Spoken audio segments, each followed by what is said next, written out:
Buenas, aquí estoy de nuevo flotando en el universo para explicar las formas de proyección de la Tierra y las escalas.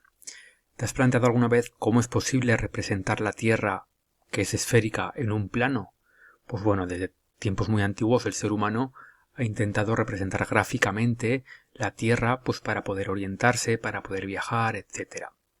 Y bien, para representar gráficamente la superficie de la Tierra sobre un mapa, se utilizan distintas técnicas de proyección cartográfica, que transforman una superficie esférica en un plano. Se distinguen tres tipos de proyecciones, que vamos a ver. La primera de ellas es la proyección cilíndrica.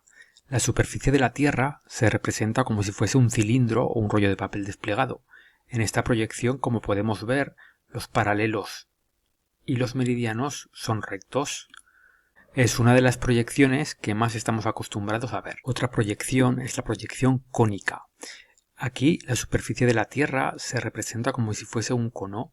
Los meridianos se juntan en un punto, aquí, y los paralelos son curvos. El mapa que resulta de esta proyección es este. Por último está la proyección azimutal.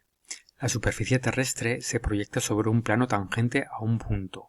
Por lo tanto, no se puede representar toda la Tierra, sino solamente se representa la parte de la Tierra que se decide que corte el plano. En este caso, vemos esta parte de la Tierra, sin embargo, no vemos Rusia, no vemos Asia, no vemos Oceanía, no vemos lo que queda fuera de este plano. Si decidiéramos proyectar el plano sobre el polo, pues solo se vería el polo. O si decidiéramos proyectar el plano sobre Asia, solo se vería Asia, no se vería Europa, etcétera, etcétera. Por lo tanto, los mapas son una parte de la superficie terrestre, que se representan sobre una superficie plana, por ejemplo, el papel o el móvil cuando queremos mirar en Google Maps. Para ello utilizan una serie de elementos que facilitan la comprensión de la información que nosotros vemos en un mapa. Uno de estos elementos es la escala. ¿Qué es la escala? Pues bueno, la escala es la relación proporcional entre la realidad, esto es las dimensiones reales, y la representación de esa realidad en un mapa. Esta escala puede ser numérica, que es esta, o gráfica, que es esta. Una escala numérica, como la que vemos aquí, 1 es a 25.000, significa que una parte del mapa son 25.000 partes en la realidad. Este 1 puede ser centímetros, puede ser milímetros, etc. Pero siempre será una parte. Por ejemplo, un centímetro en el mapa serán 25.000 centímetros en la realidad. Por otro lado, las escalas gráficas indican que este trozo, el que va desde el 0 hasta el 2000, que pone 2000 metros, significa que en la realidad estos son 2000 metros, aunque en un mapa esta parte ocupe tan solo un centímetro o 2 centímetros o 2 centímetros y medio. Además de las escalas, numérica o gráfica, en un mapa también hay otros signos convencionales, que representan pues elementos que hay en la superficie y están explicados en un mapa, que puede ser a partir de puntos que indiquen el sitio donde se encuentra una ciudad, o un icono que represente la ubicación de un lugar, por ejemplo una carretera o un aeropuerto, o una escala de colores que represente, por ejemplo, la altitud de un terreno, unas montañas o la profundidad del mar.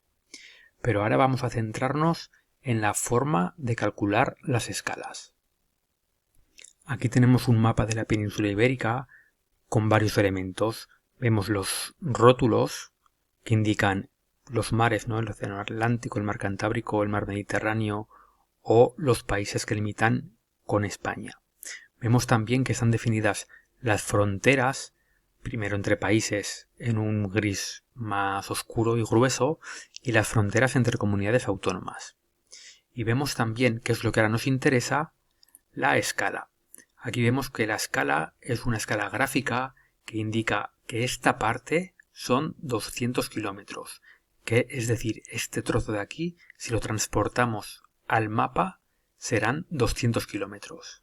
Si yo ahora cogiera una regla que midiera esto y lo pudiera poner aquí, este trozo de escala, de aquí hasta aquí, serían 200 kilómetros. Pero vamos a ver cómo se calcula la distancia real entre dos puntos a partir de la escala.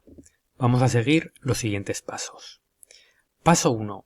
Tenemos que medir con una regla la longitud de la escala gráfica. En un primer momento mediremos lo que hay aquí y veremos que mide 2,5 centímetros. Este es el primer paso. Una vez que he medido la longitud de la escala gráfica, el paso 2 será medir con una regla la distancia entre dos puntos en línea recta. Por ejemplo, para saber la distancia que hay entre Oviedo y Murcia, lo que tengo que hacer es medir con una regla lo que mide en el mapa. En este caso son 9 centímetros. Una vez que he medido estas dos cosas, es decir, la longitud de la escala gráfica y la distancia entre dos puntos, ya tengo todos los elementos para saber la distancia real que hay entre esos dos puntos representados en el mapa. Hemos dicho que la longitud de la escala, es decir, lo que medía la escala gráfica, eran 2,5 centímetros. Hemos dicho que la longitud que representaba esa escala eran 200 kilómetros. Y hemos dicho que la distancia entre los dos puntos, en este caso entre Oviedo y Murcia en el mapa, era de 9 centímetros. Bien, pues con estos tres datos ya tengo todos los elementos para conocer la distancia real. Por lo tanto, para conocer la distancia real, tengo que multiplicar la distancia en el mapa, esto es 9 centímetros, por la longitud real, que son 200 kilómetros, y lo divido entre la longitud de la escala, que hemos dicho que eran 2,5 centímetros. Y el resultado que nos da es 720. Esto es 720 kilómetros de distancia real. No hay que convertir de centímetros a kilómetros, no hay que hacer nada de esto, porque precisamente esta fórmula es para evitar conversiones. Entonces, con esta fórmula, que es, recordamos, la distancia que hay en el mapa por la distancia real, es decir, 9 por 200, dividido entre lo que mide la escala gráfica, que recordamos que eran 2,5 kilómetros. Si hago esa fórmula, lo que me da es la distancia real, en este caso 720 kilómetros. Y así va a ser siempre, siempre con todas las escalas, con todos los mapas y con todas las distancias. Recapitulamos entonces. Recordamos. El paso 1 va a ser medir con una regla la longitud de la escala gráfica. A nosotros nos medía, recordamos, 2,5 centímetros. El paso 2 va a ser medir con una regla la distancia entre los dos puntos en línea recta. Recordamos que a nosotros nos medía 9 centímetros, la distancia que había entre Oviedo y Murcia. Y el paso 3, calcular la distancia real, que tenemos, recordamos que era 9 centímetros por 200 kilómetros, que era la distancia gráfica, y todo ello dividido por 2,5, que era lo que medía la escala gráfica. Y el resultado nos daba 720 kilómetros. Bueno, pues ya veis que el cálculo de distancias no es algo difícil. Simplemente hay que coger el truco y practicar mucho. Si tienes cualquier duda, apúntalo y seguro que en clase nos sale de maravilla. Para terminar, simplemente recordar que en la antigüedad la elaboración de los mapas era un trabajo lento y muy difícil, ya que era necesario observar un terreno directamente.